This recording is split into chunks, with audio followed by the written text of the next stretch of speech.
Welcome back, everybody, to another episode of the At the Pylon podcast.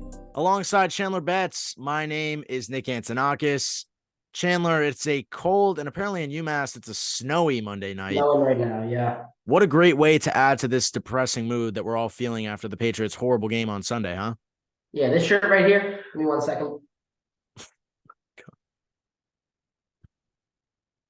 Okay, I was going to say, because if you chose to wear that during the episode, that would have been bad. But yeah, I have too much respect for it to throw it around, but this is the last time that you will see me wear that shirt until the Patriots can put out a decent product on the football field. I'm not asking for that much. Just not becoming the first team in 267 games to rush for more than 150 yards, hold the other team to 10 or less points, and still lose. On paper, Chandler, it was terrible. From a viewer's perspective, it was terrible. My main, I guess, adjective to describe it, honestly, is depressing. Like, just seeing the entire game unfold, seeing the reactions from our players, reactions from Belichick, reactions from Robert Kraft. It was just so sad to watch, especially after the great 20 years that we've had before this atrocity that's been the 2023 season. It was just like watching, the old style of a team just die before our eyes. And we'll get all into it throughout the episode. I guess with our big play, usually we pick one big play to talk about at the start of each episode. I could not choose one. I had to include two. Gotta be two. Let's start with the first of those two big plays, which was, drum roll, another interception by Mac Jones. Yeah, by which one? And this one was really bad. Really bad. In the red zone, inside the 5-yard line, to a wide open Mike Gesicki he tries to throw. He was off by like 4 feet, underthrew him, right into the hands. I forget who intercepted it now. I should have this in front of me. I wanted to say it was Leonard, but I'll double check that as you might have been Kenny Moore. as you give your take. I'll double check it. But regardless, it was probably one of the worst throws Mac has made all season. We'll talk plenty about Mac on this episode because there's a lot to say about the guy because he ended up getting benched after this throw. But Chandler, why don't you just walk me through your initial reaction to seeing that disaster unfold on your screen? Yeah, so I think it has to be the worst throw of the season. I think probably the worst throw of his career. That was atrocious. The way that ball works right there. He had a decent enough pocket, enough of a pocket to be able to set his feet and throw the ball. If you pause the play about 2 seconds into it, maybe even less than that, a second and a half, Gesicki already has their entire secondary beat. All that Mac needed to do was throw the ball somewhere between. He had like 13 to 15 yards to work with there, because Gesicki was about few yards short of the end zone. All he had to do was throw the ball up and somewhere in the vicinity of the end zone, and he throws it about 4 yards short of the end zone. That was a pick off the back foot, completely unnecessary. We were talking about, and a lot of people online have been talking about whether Mac has been playing scared or not, whether he's scared of the offensive line. I don't think necessarily he played scared throughout the course of the game. I think he played really inefficiently. I think he played really poorly. I'll get to some stats about that later. But specifically that play, he was terrified. He had no reason to be terrified. It's like when Sam Darnold was seeing ghosts against the Patriots back in 2018. But there were no ghosts there because there was no pressure. It was so silly. It was such a bad throw. Probably the worst that I've seen a Patriots quarterback throw in my life. Yeah, it was really bad. And it was Julian Blackmon who actually got the interception. Yes. Not really a skillful play on his part. It just fell into his arms. It was literally a pass to the other team. Yeah. And I bet I could have made that interception. It was such a bad throw. But regardless, let's dive into the whole it was Max scared thing now, because I guess this is a good transition point before we get into our second big play. The guy got sacked 5 times in the first half. That's impossible to ignore the terrible play from the offensive line in that circumstance. After a successful week last week. And it's crazy. You're right. I mean, I give the Colts defensive line props because they are a talented group, but at the same time, you can't be giving up 5 sacks in one half. Like when we were praising the Patriots last week, like, oh, look at us. We're going against a team like the Commanders who are giving up possibly the most sacks of all time. They're on pace to at least give up. And then we go out there and we give that performance on what was deemed our Super Bowl of the year, which is what the Crafts were calling it. Yeah. To me, that was extremely disappointing. From a perspective of Mac playing scared on a load of those sacks, I disagree with. But like you said, Chandler, you made the point for me. That interception was definitely an example of Mac playing scared. It was just, he wasn't even really under pressure. He just panicked in the pocket. And to me, it's really sad to see. And I guess this is the first kind of teardrop in the sobbing session that this game has been. It was Mac is broken. Mac Jones is broken, and we ruined him because on paper, the guy, you know, he had potential to go third overall. There was clearly something right with him. And all of the people out there saying like, Mac, you know, you should never drafted him in the first place. No, because coming out of the gates of college, there was some promise there. Was it a Trevor Lawrence level of promise? Of course not. That's why he didn't go number one. But just considering the circumstance he's been in his first 3 years in New England, going from 3 different offensive coordinators, 3 different offensive schemes around him, no real dynamic offensive weapons, an O-line that has just crumbled year after year after year, and I guess injuries to go on top of that, it has not been an easy start to Mac Jones's campaign and career in the NFL. So weighing all of those things, you can't really excuse this performance, but at the same time, you gotta just, like I saw on Twitter, Savage Sports said, like, I feel bad for Mac Jones because after this play, he was pulled. He wasn't going back in the game. We saw him. He was basically in tears on the side of the bench. And people in replies were ripping him to shreds. They're like, why should you feel bad for him? He did this to himself. And I don't agree with that. I think the Patriots just threw him to the wolves and he got mauled because of it. It's just a really sad sight to see, especially from someone like me who has been supporting Mac Jones for so long. It's just really bad to see the way things have turned out. So I agree with a lot of what you said. In my opinion, and I think in the opinion of most people, the mark of greatness is constant improvement. And we've seen Mac peak as a rookie. That tells me that Mac can only be as good as what he was as a rookie due to the sum of his parts, the sum of the parts around him. And that's a certain case for all quarterbacks.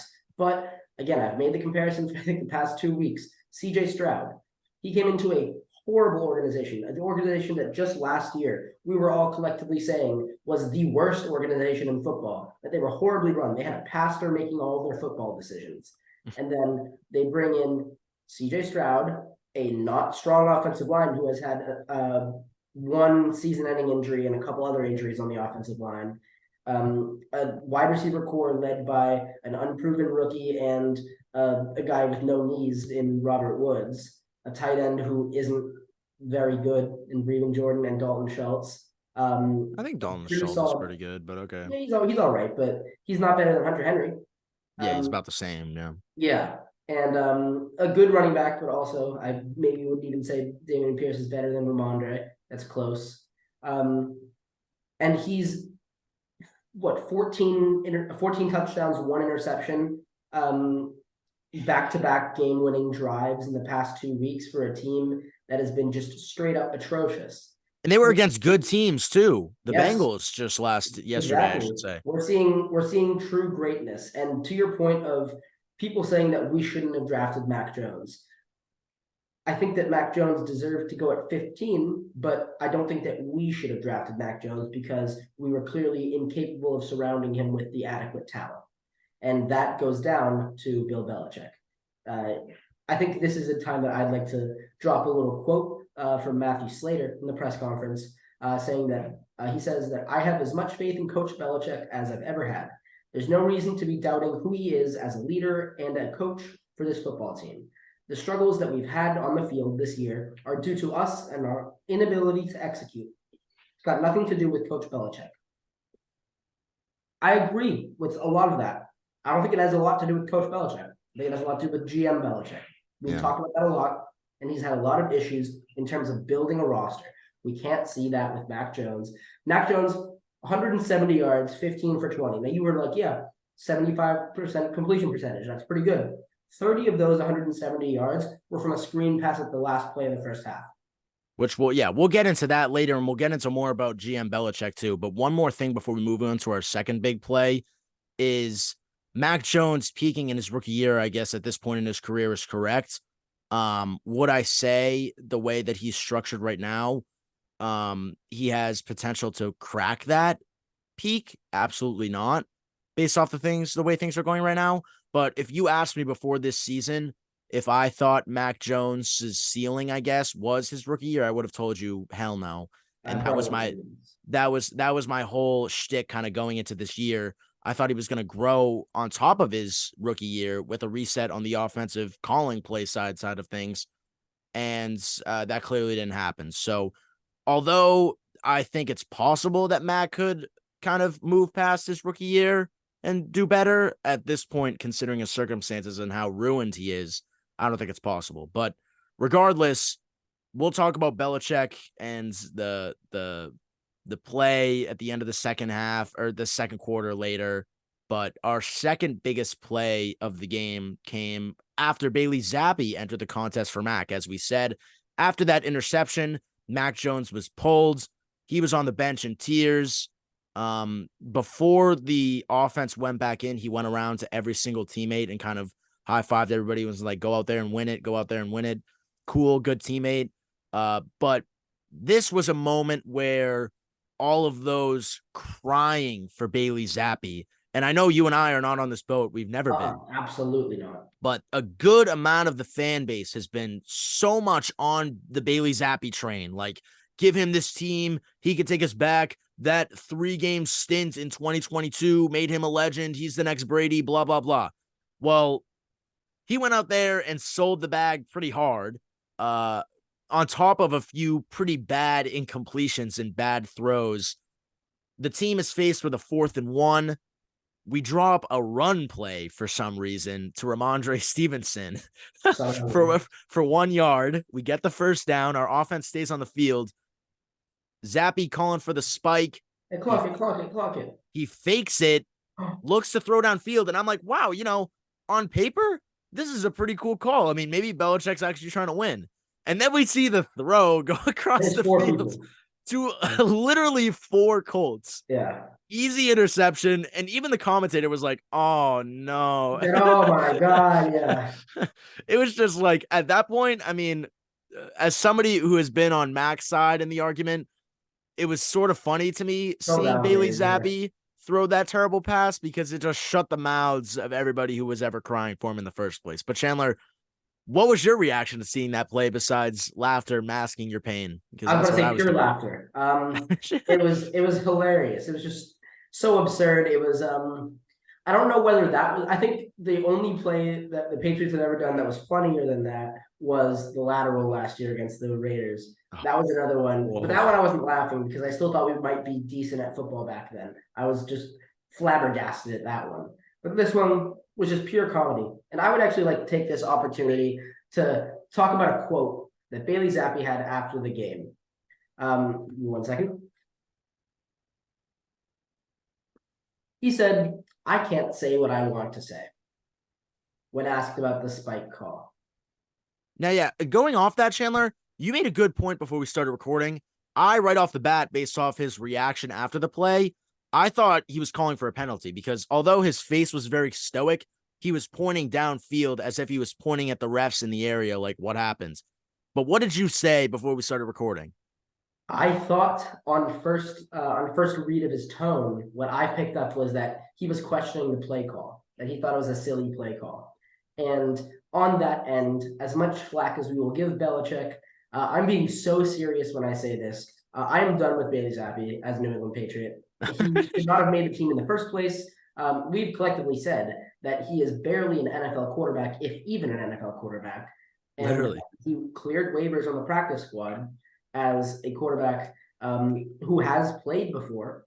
tells me that he is not very good at football. I'm ready to drop him because we've seen in a similar way with Mac in New England. Now, could Mac go somewhere else and do a lot better? Yes, and I think that he eventually, I hope that he will, because I think he's a good guy, I guess. I hope that he does well somewhere else. It's not going to be here, though. Zappy will not get that luxury. He will be the first quarterback for the St. Louis Battlehawks in the XFL in about 18 months' time. I'm ready for him to get out of here because we should be looking at a backup quarterback who is young, who may still have room to grow. Now, we can look at the practice squad, we can look at free agency or for this year, and then next year we should be completely thinking about trades. Some options of people to pick up. A little roundabout, we could pick up Matt Ryan. He's technically not retired. He's of course 30. Why not? It wouldn't be the younger route, but it'd be nice little roundabout because he was of course at Boston College. That'd be pretty cool to see him come back and 28-3. That'd be very interesting to see him in a New England Patriots uniform. But some other options on some practice squads. I'd like to see us pick up Jake Luton from the Panthers practice squad because why not, just to back up. He has a big arm. He had one really good throw in the NFL on a terrible team. He was great for about 4 minutes in his NFL debut. But there might be a player in there. Again, a realistic actual one for serious that I would like to see is Ben DiNucci. Ben DiNucci for the Broncos. Oh my God, help us. He's a practice squad player. We could pick him up as long as we promise him a 53-man roster. Ben DiNucci.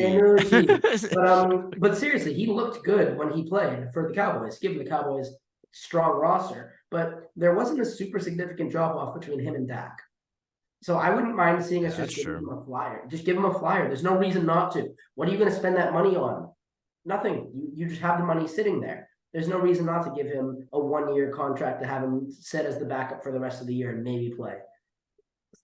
Some other options. I don't know. Jacob Eason. These are some bad options. Max Duggan. But the one even Malik Cunningham, and we have him on the roster. I was just about to say the one that makes sense is just bring up Malik Cunningham and just let him get a full game by himself. Like, give him a play plan, like stuff like that. And if he stinks, he stinks. But he can't be any worse than Bailey, gosh darn Zappy. Exactly. Like, and I would rather have the UMass quarterbacks than Bailey. Like it's atrocious. It's so bad. Zappy had more to say after the game, Chandler, after his so-called passive aggressive. I can't say what I want to say. Then he went into the whole backing off the topic. If it was, in fact, a direct shot at the coaching staff, he was like, quote, try to catch the defense off guard.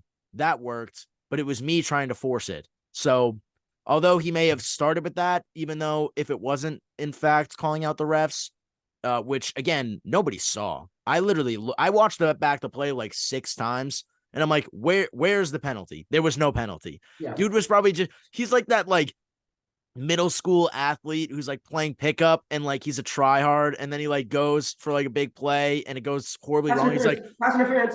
No, it was wrong. A penalty. Yeah. Come on. Just throwing excuses at a wall, trying to make him stick. That's what Zappy sounded like post game.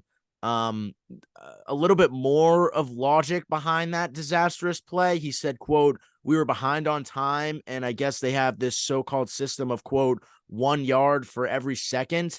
When you look back at the play, I don't know if it was Gesicki or Henry open to his right, but he was literally wide open. Yep. Check down to him. He goes for 15 yards and just runs out of bounds. Mm-hmm. I mean, you're just trying to force something into something so ridiculous. It's not even funny.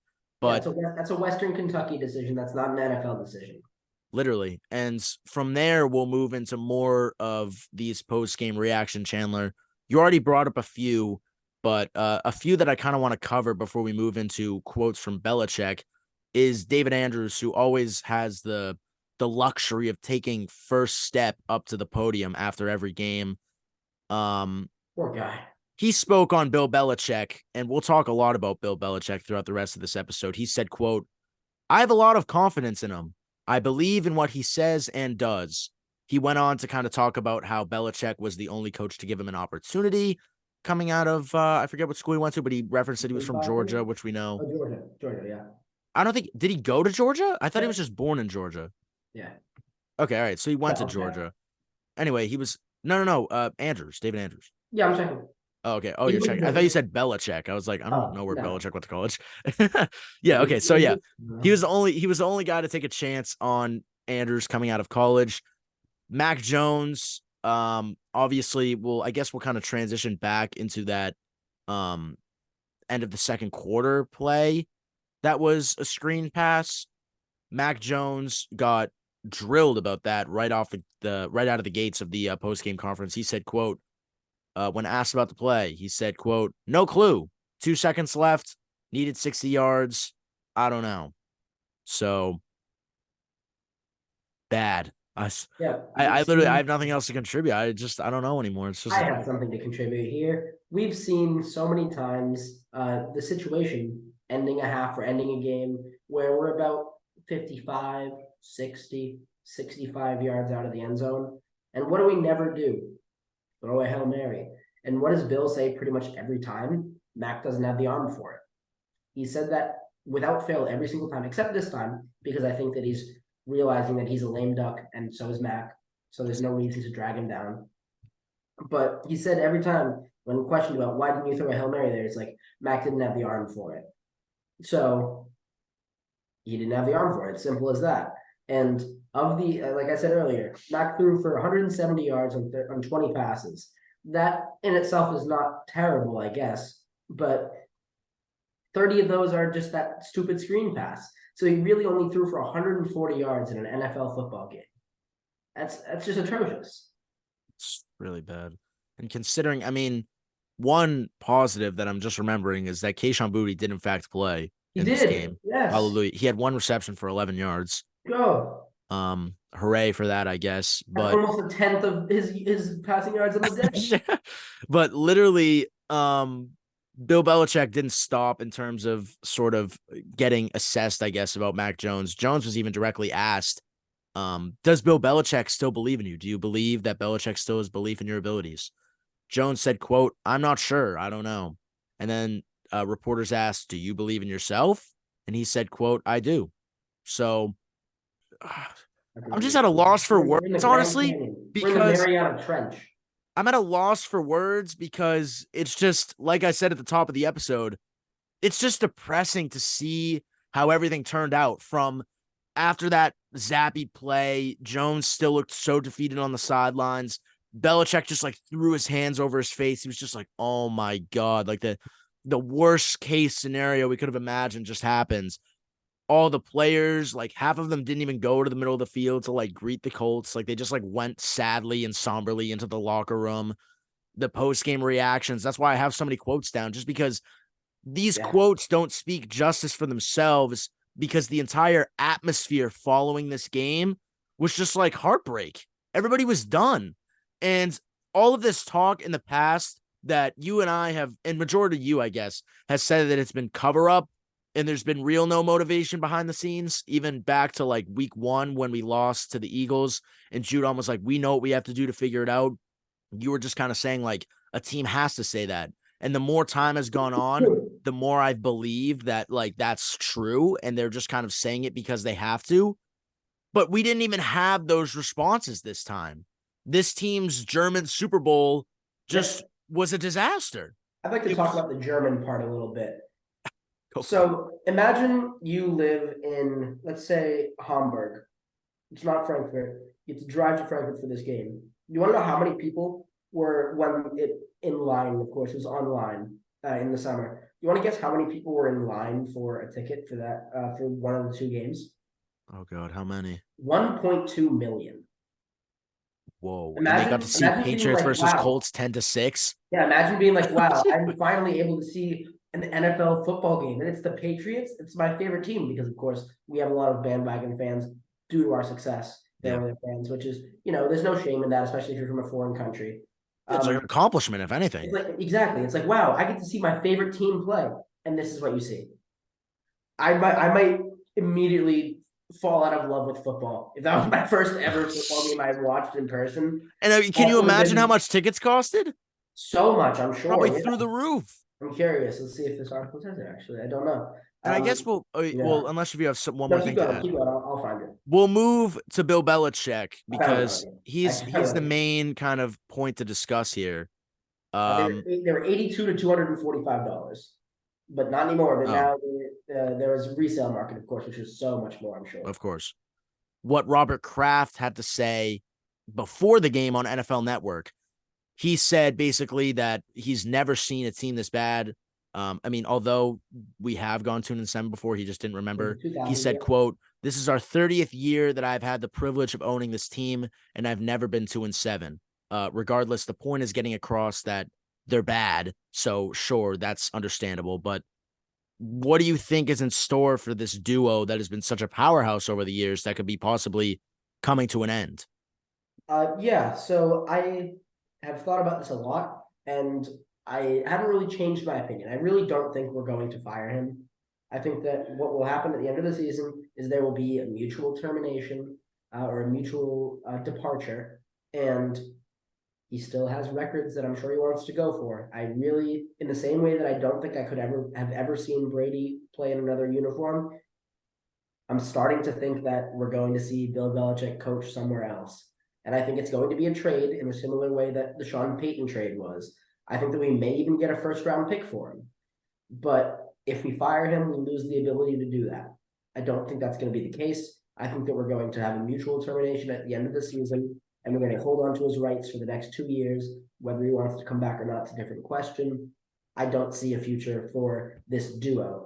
And I actually, again, have given a little bit of thought to this as to who's going to come up next. So, maybe if you have something else, feel free to go into that. But maybe we can spend a little time talking about who might be the next coaches of the Patriots. Yeah, I wanted to bring up one point that Teddy Bruschi was saying. I forget if it was Get Up or whatever, but he was on He NFL was on Get Network. Up last week or 2 weeks ago, and so He I think was he does that pretty often. he was recently on NFL Network, and he was asked about Belichick after this game, and he basically said like people are getting out of their zone trying to think that Belichick is going to be fired midseason, and I'm honestly on that same boat because it's just disrespectful. Yeah, Like you said, he may be a lame duck at this point. He may already know his fate. But Bruschi brought up the point of, get to the end of the year, see what that draft pick looks like, have that meeting with Robert Kraft. And then from there, based off what Kraft wants, you can decide whether or not, all right, I'm going to stick around for this and we're going to do that, or I'm out.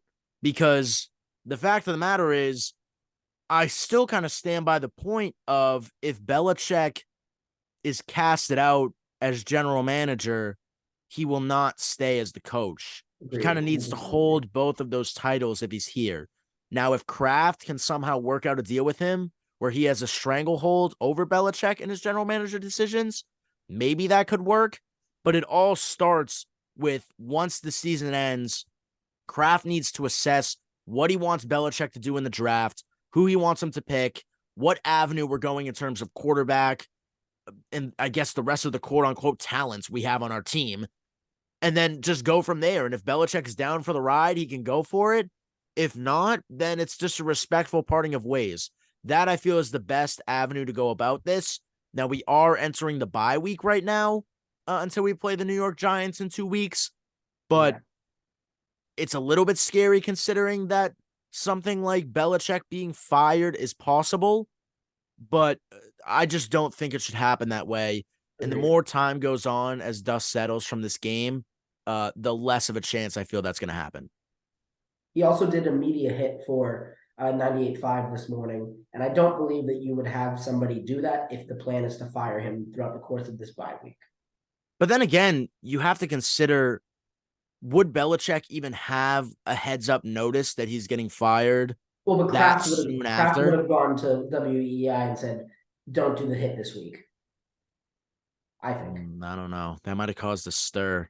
Well, yeah, but you know what else is going to cause a stir if he gets fired?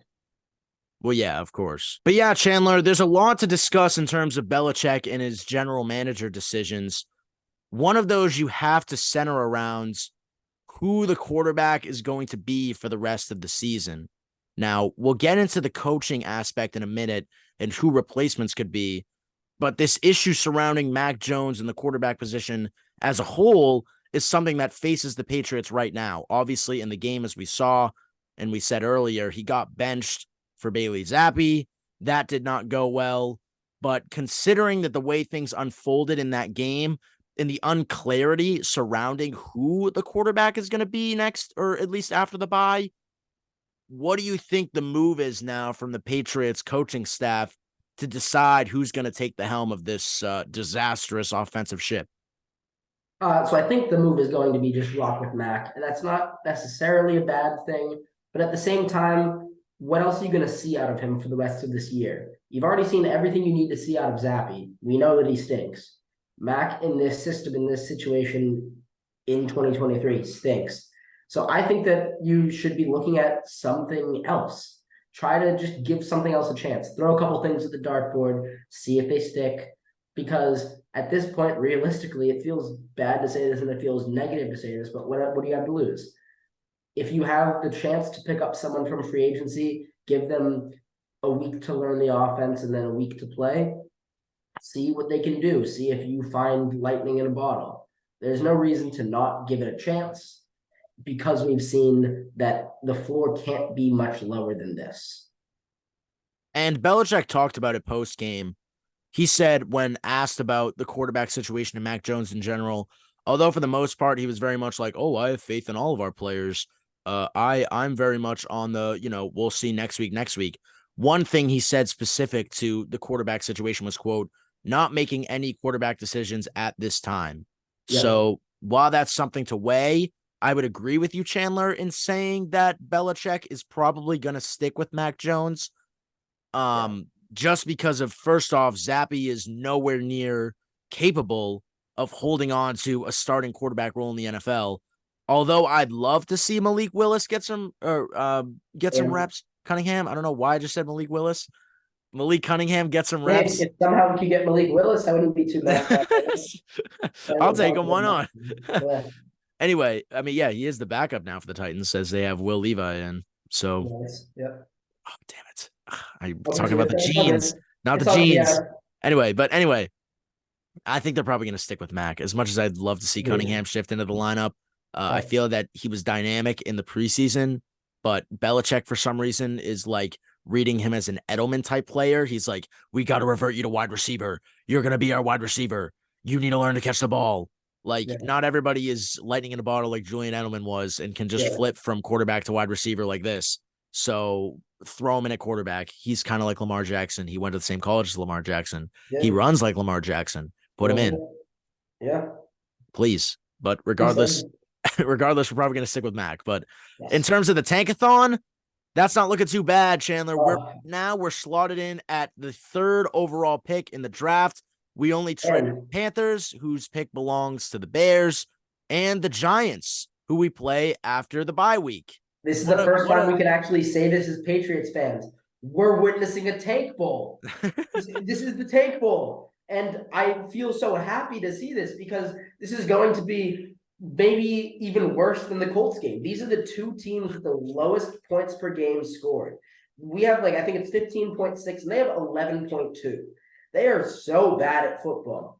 They were outscored 68-17 against the Cowboys this year. That's their biggest rivalry. That is so bad. But at the same time, they're currently starting Tommy DeVito, undrafted free agent quarterback out of Syracuse, as their starter. Because he did splendid against Dallas, huh? He what? He did splendid against Dallas, huh? I mean, he scored more points than Danny Dimes. So I guess. Scored 17. But I think he had 2 touchdowns even, which is more than Mac had. But I mean, they stink. There are 3 teams in the NFL that are the worst teams, and they are just according to the draft order, which is not always the case, but this year it happens to be. It's the Panthers because Bryce Young may or may not stink, and I want it on record, and Nick, you know this because we are in a group chat together on March 7th. I said that CJ Stroud was quarterback 1 in that draft. I want that on record. I have the receipts, and Andrew doubted me. That's neither here nor there. Stop sleeping. Bryce Young, currently, I think he'll end up being fine. I hope, because again, he's a dynamic player when he is in his bag. But right now, he stinks, and that whole team stinks. And Adam Thielen said going into the year that they had a chance at the Super Bowl, and that's an all-time bad take because they're the Wow. worst team in football record-wise. The Giants might actually be the worst team in football, and then there's us. And And whoever loses that game is officially going to be the worst football team in the league this year. And that is a wild thing to say that we're part of that.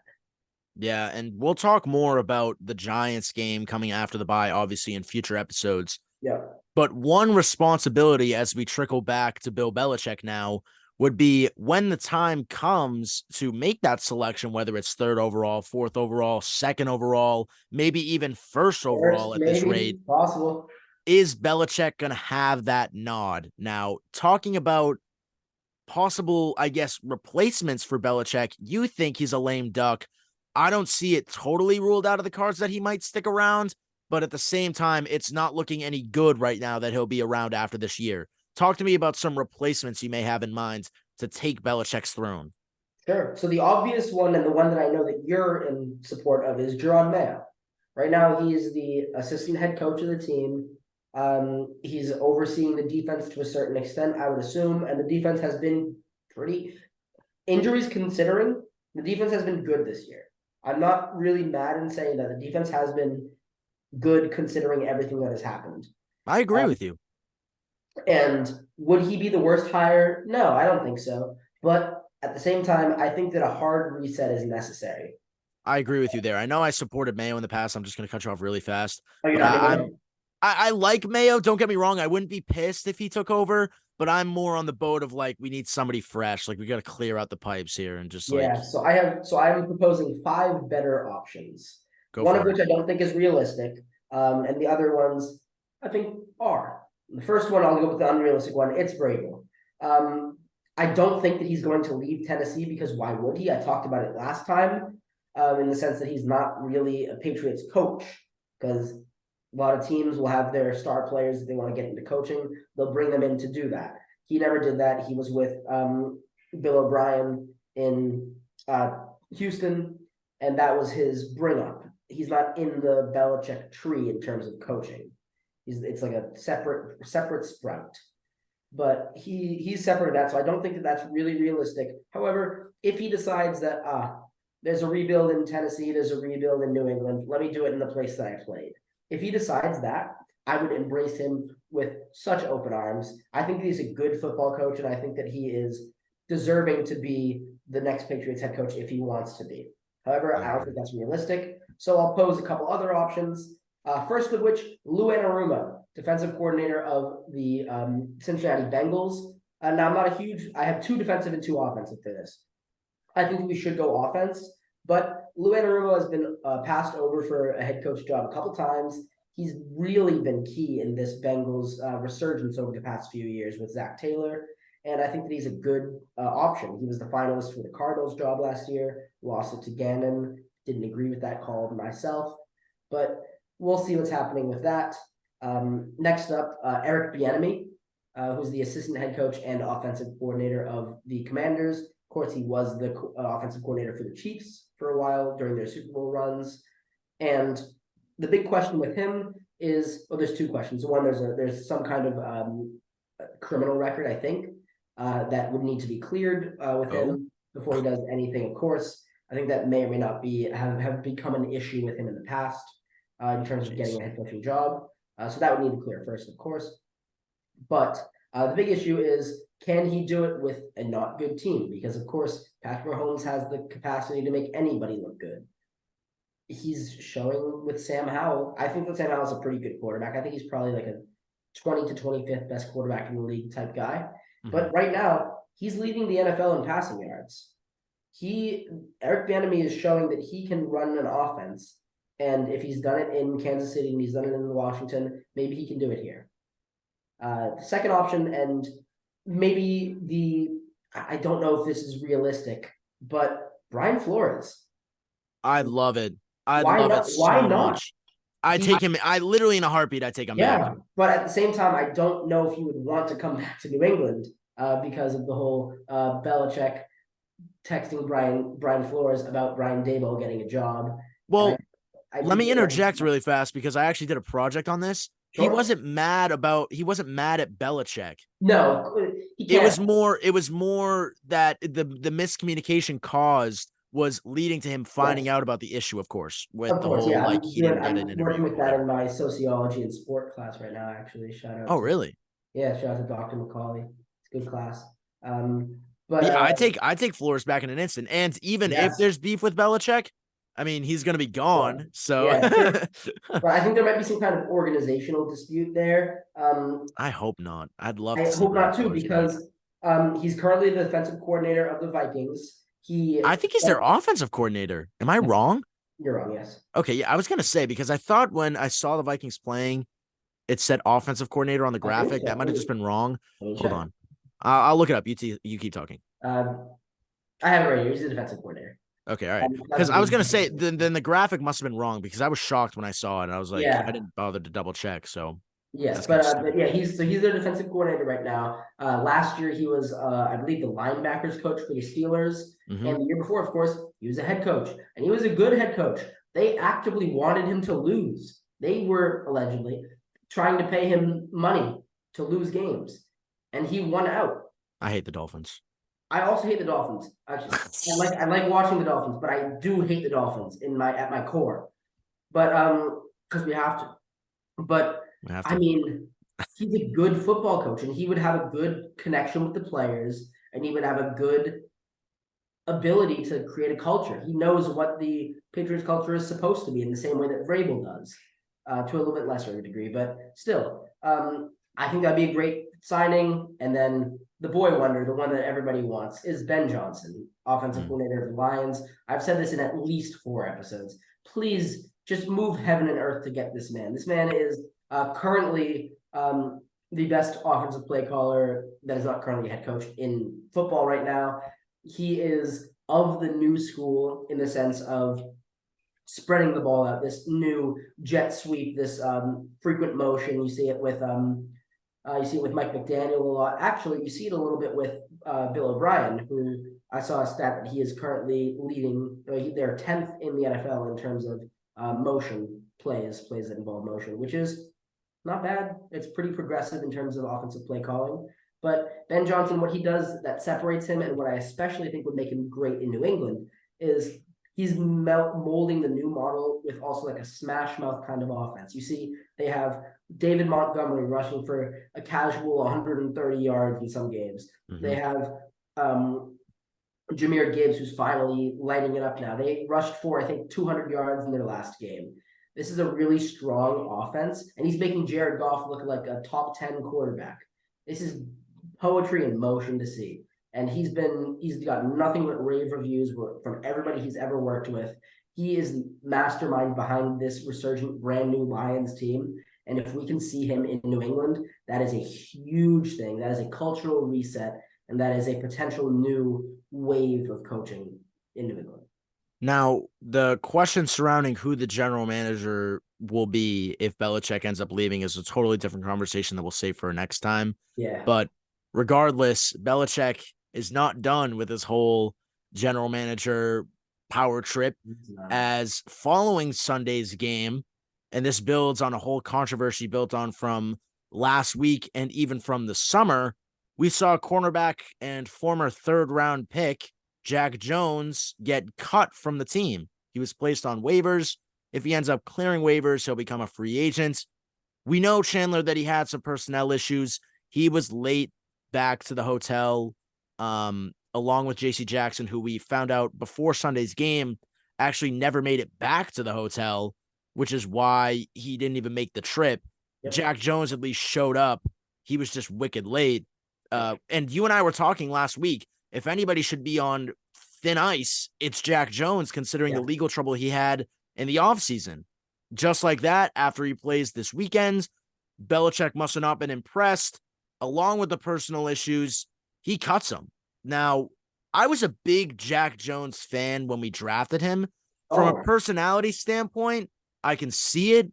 But just to cut this guy out of the blue when you have JC Jackson literally still on the team and you traded for him is just a little bit bizarre to me, to say the least. there has to be something going on behind the scenes that we don't know about. If not, this is completely asinine. He is probably our best corner that's healthy. I would say I'd say he's better than JC Jackson. Yep. And just giving him up is completely, it's embracing the tank. That's all I can say. Unless if there isn't anything wrong, Belichick has no idea how to evaluate a player, or maybe there is something going on and we're out, and that outweighs the risk of having him on the team. Maybe there's some other kind of legal complication. Again, we don't know. I would, I don't want to say I'd hope that something's going to come out, but in the sense of Belichick's sanity, something has to come out. Well, one thing that I will note, Chandler, is I actually saw this on Twitter. Jack Jones on Saturday, the day before the Patriots game in Germany, posted a video on his Instagram story of him in the back seat of a car that was flying down German highways. Now, Right. I'm not great off the conversion, but it was going, I think, 145 kilometers per hour. So I don't know how fast that would be in miles per hour, but it was a 2-lane road. So I have to assume that was that was pretty fast. So You said it was 145? 145. It's only 90. Okay. Well, I guess that's not And terrible. there's no speed limit in the Autobahn. So Really? mhm. Yeah. Wow. Well, I mean, I don't know. I mean, I was gonna say maybe it based off like a Not personal, breaking any laws. I guess, Well, even though he was doing that in the States. don't clip it. Don't clip that. But yeah, I guess as you're saying, Chandler, there must be something going on behind the It has to be, scenes yeah. that we can't see, because from a player standpoint, and it seems like the buzz surrounding Jack Jones has to be that he was cut for his poor performance, which personally I don't see. Is the guy meant to be a cornerback one? No. But at the same time, when he's on a team considering the rest of the cornerback room on the roster, you can weigh in maybe a wash JC Jackson. Sean Wade is terrible. Yeah. Miles Bryant is just Can you I name guess our fourth too cornerback? short. Because I genuinely cannot. Well, I like Miles to think, Bryant, Jack Jones, JC Jackson. and then who else? Um I have a I just named them. Sean Wade yeah, Sean Wade, and JC Jackson, Miles Bryant, and who else? Exactly. I don't I know. think I'd like to think I'm gonna look this up. I like to think I have a pretty solid knowledge of the Yeah. general depth charts of teams. Um, Before that, we had Marcus Jones. He went down. of We had course, Christian Gonzalez. He went down. It's got to be some guy off the practice squad it that I'm has to just be. blanking on. Calvin Munson, it's not him because he's a Um, linebacker. He got called up this past weekend. Alex Austin.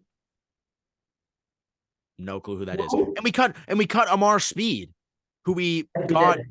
Was he a 6th-round pick or was he an Yeah, undrafted free agent? I think he was. I think he was a draft pick, and Alex Austin was a draft pick this year from Buffalo. Yeah, and we cut him. A draft pick by the Bills, I should say, not from Buffalo University. Okay. Well, Amar Speed, I know we drafted and then we ended up cutting. I'd rather see him in than some of these no names. But regardless, the cornerback room is looking quite weak in New England's, and going into that, it all contributes, I guess, towards the tank, Chandler, because like you said, the more losses that the Patriots are able to rack up, the better their draft outlook would be. And while depressing it is to watch this unfold in front of our eyes, there's quite a promising rookie class coming at us in the 2024 NFL draft. Speaking of which, Chandler, to cap off this episode, why don't you give the viewers a preview of which draft prospect you're going to talk about on Thursday? And I have a feeling it's going to be a good one this week following our terrible game. Yeah, it has to be. I need something good to watch to cleanse my palate. Now, before I do that, I'd like to talk a little bit about what I think is going to happen with the quarterback position in general.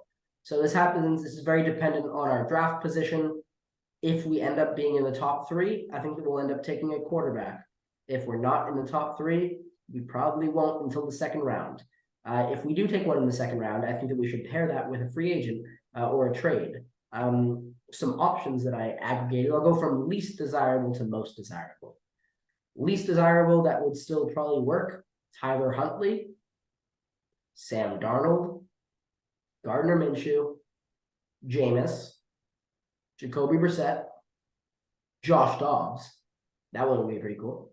Marcus Definitely. Mariota, who I think still has some good quarterback left in him. Kirk Cousins for a year. And then the one that I would actually really kind of like, Baker. I wouldn't mind seeing Baker in New England. He's a free I agent. wouldn't mind either. That would be a pretty good pickup. Having said that, I'm actually going to pick a player that has a lot of comparisons to Baker Mayfield. And this is my currently quarterback 2, who could become a quarterback 1 based on what happens in the season. I think probably will stay quarterback 2 because Caleb Williams is on that upper echelon right now.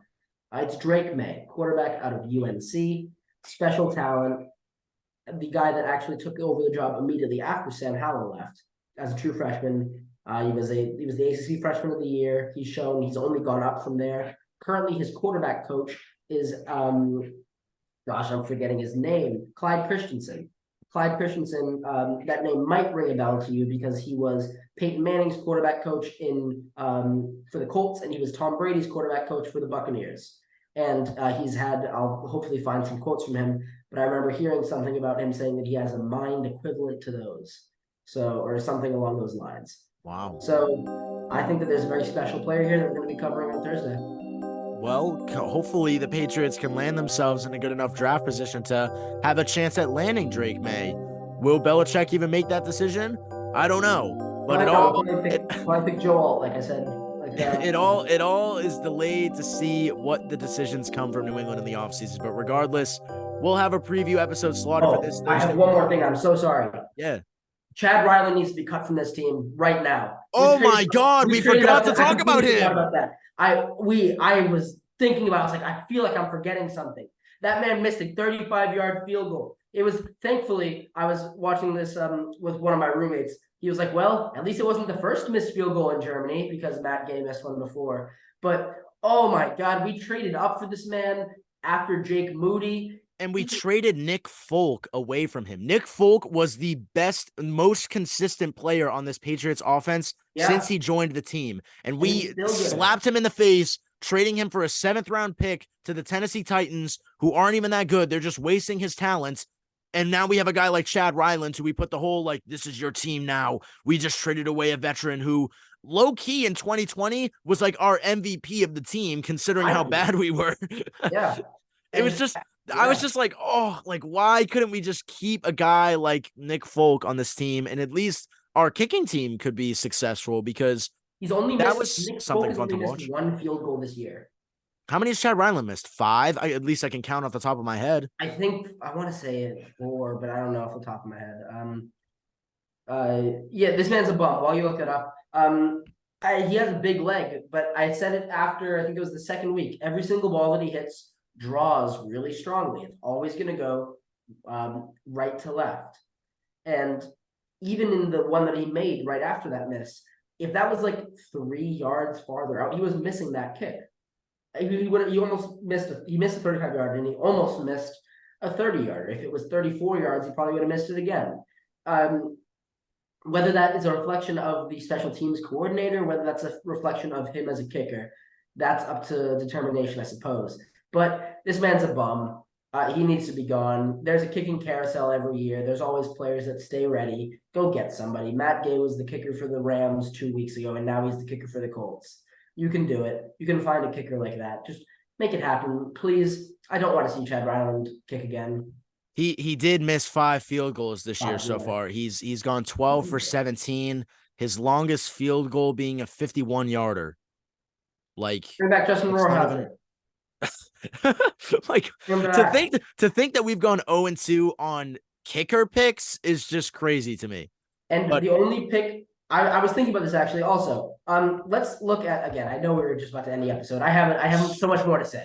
The quarterback picks. Let's think about this. It's well documented that Belichick wasn't actually the one who drafted Brady. He was the quarterback's coach at the time. We know this. Think about all the other quarterbacks that have been drafted. We're going to exclude Matt Castle for this situation because Matt Castle was a flyer pick that ended up working. That he was good at 6th or 7th round pick. I think 7th round. The other picks, Bailey Zappi stinks. Picked right before Sam Howell. Jimmy Garoppolo, I think we're at the point where we can say that he stinks. He got benched after 6 games for the. He stinks now for sure. Yeah, he was good with every single weapon under God's green earth with the 49ers, and he got pulled for Purdy, who's actually had a little bit of a resurgence this past week, thankfully, because I enjoy watching him play. Jimmy Garoppolo, second round pick. As much as I was a Jimmy Garoppolo fan coming out of Eastern Illinois, I'm ready to say he stinks as well.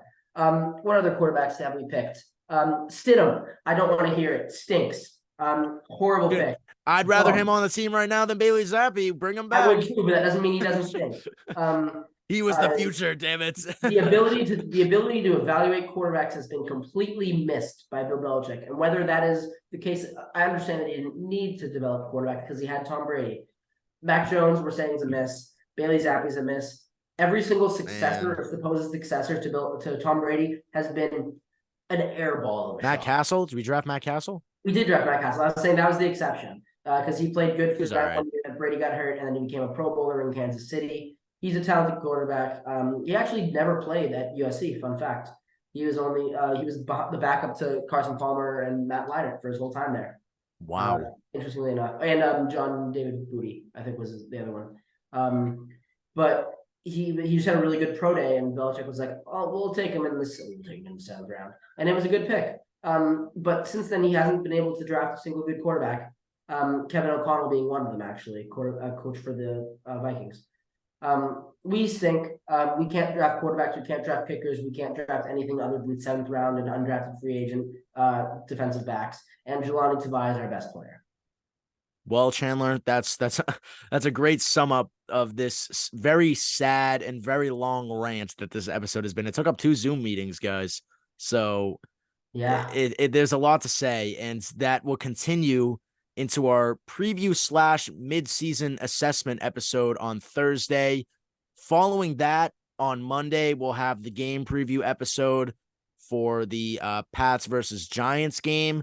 We may do like a shorter preview episode the following Friday because, as you all know, next week is Thanksgiving, so we will not have an episode on Thanksgiving.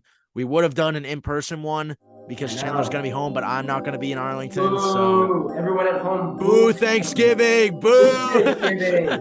Anyway, regardless, we'll see you all Thursday where we can talk about more very sad things surrounding the New England Patriots. But until then, good luck. Enjoy this break from terrible Patriots action as we head into the bye week. But until then, alongside Chandler Betts, my name is Nick Antonakas. We'll see you next Thursday, or this Thursday.